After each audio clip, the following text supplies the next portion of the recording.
أعوذ بالله من الشيطان الرجيم بسم الله الرحمن الرحيم ألف لام را تلك آيات الكتاب وقرآن مبين صدق الله مولانا العظيم يا رب صل وسلم دائما أبدا على حبيبك خير الخلق كلهم۔ اس مبارک صورت کا نام سورہ حجر مکی صورت ہے۔ موجودہ ترتیب کے اعتبار سے تو 15ویں نمبر پر ہے، لیکن نزول کے اعتبار سے 57 نمبر پر، یعنی مکۃ المکرمہ میں اس سے پہلے 56 صورتیں نازل ہو چکی تھی۔ اس مبارک صورت کے چھٹے رکوع میں اصحاب حجر کا تذکرہ۔ حجر قوم سمود کا مرکزی شہر تھا۔ مدینہ طیبہ سے تبوک و شام جاتے ہوئے شمال مغرب میں اس شہر کے کھنڈرات تھے، اور اس طرح قافلے اس وادی سے ہو کر ہی گزرتے تھے۔ لیکن پیغمبر علیہ الصلاۃ والسلام کا جب تبوک جاتے ہوئے گزر ہوا تو فرمایا یہاں کوئی قیام نہیں کرے گا،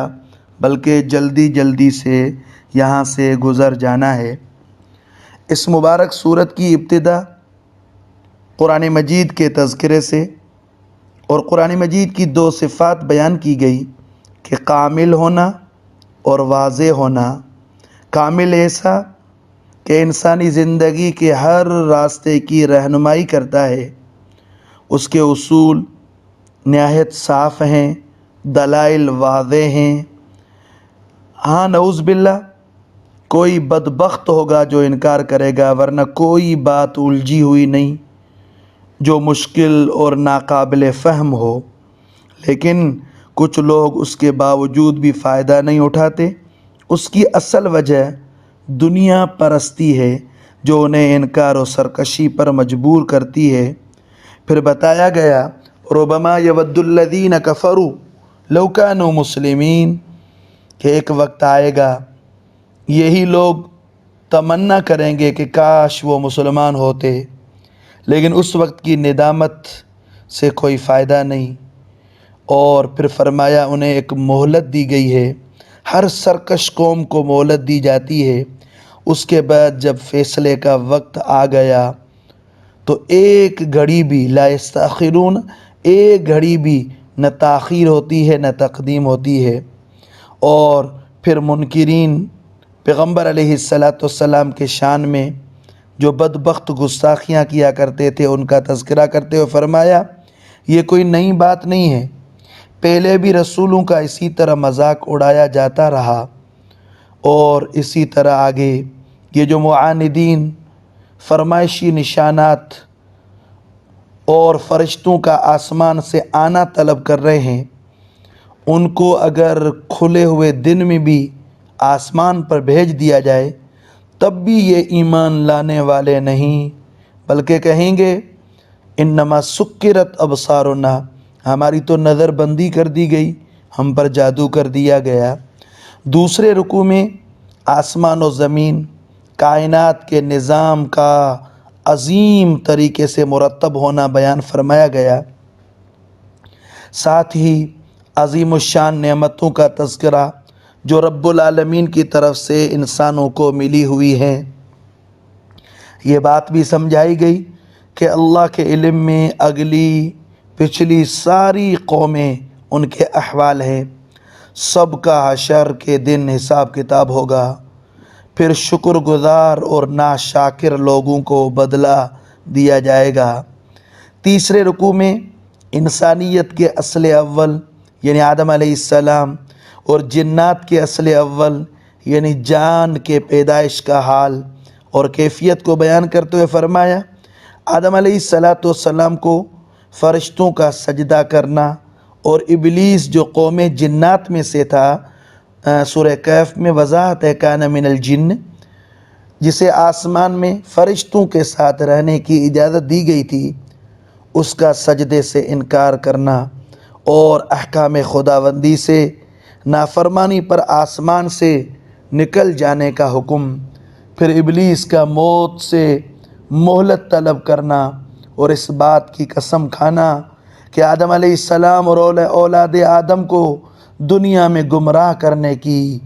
ہر طرح سے کوشش کرے گا۔ اس کے جواب میں رب العالمین نے فرمایا کہ ان عبادی یعنی میرے مخلص جو بندے ہیں ان پر ابلیس کا کوئی زور نہیں چلے گا۔ جو گمراہ لوگوں میں سے وہ ابلیس کا اتباع کریں گے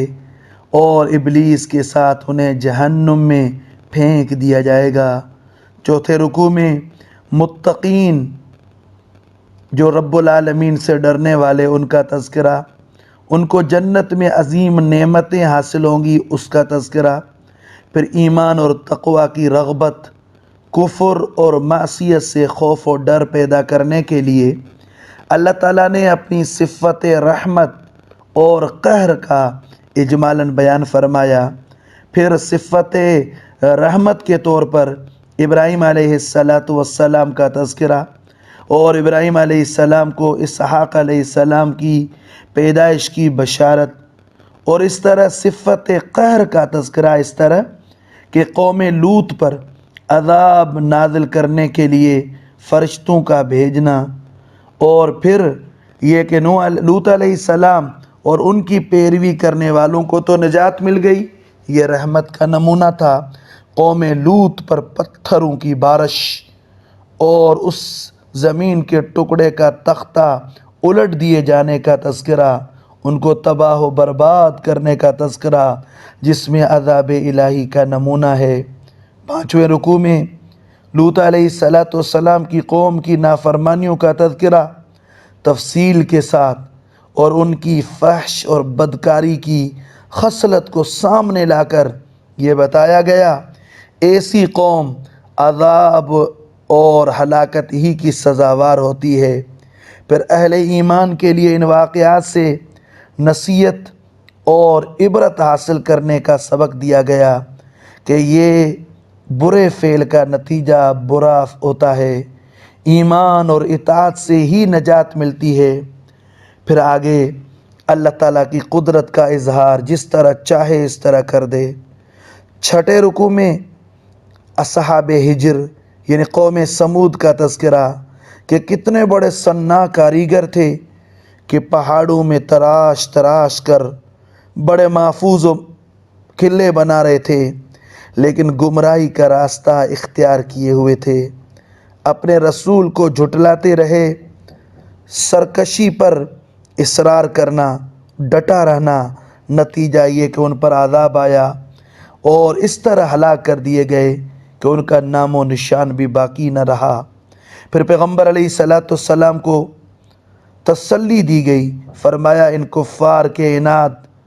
اور مخالفت سے آپ غم نہ کیجئے، جو دولت قرآن سے آپ کو نوازا گیا ہے، اس کے مقابلے میں ان کفار و مشرکین کی جو عارضی دنوی ساز و سامان فرماتے ہیں اس کی حیثیت کچھ بھی نہیں۔ پھر پیغمبر علیہ السلام کو ارشاد ہوا کہ آپ دین کی دعوت کا واضح الاعلان فرمائیں اور ان مشرکوں کی مخالفت کی کوئی پرواہ نہ کریں، اللہ تعالیٰ آپ کی نصرت و حمایت کے لیے کافی ہے۔ اور جو نعوذ باللہ مشرکین استہزاء اختیار کر رہے ہیں انہیں معلوم ہو جائے گا کہ ان کا انجام کیا ہے۔ پھر فرمایا کہ آپ علیہ السلام کو جو ان کے استہزاء اور کفر سے تکلیف ہوتی ہے، فرمایا اس کو زائل کرنے کے لیے اللہ تعالیٰ کی حمد و ثنا، اس کی تسبیح و تحمید بیان کی جائے اور اسی طرح ذکر، نماز اور اللہ کی عبادت میں اخیر دم تک مشغول رہا جائے۔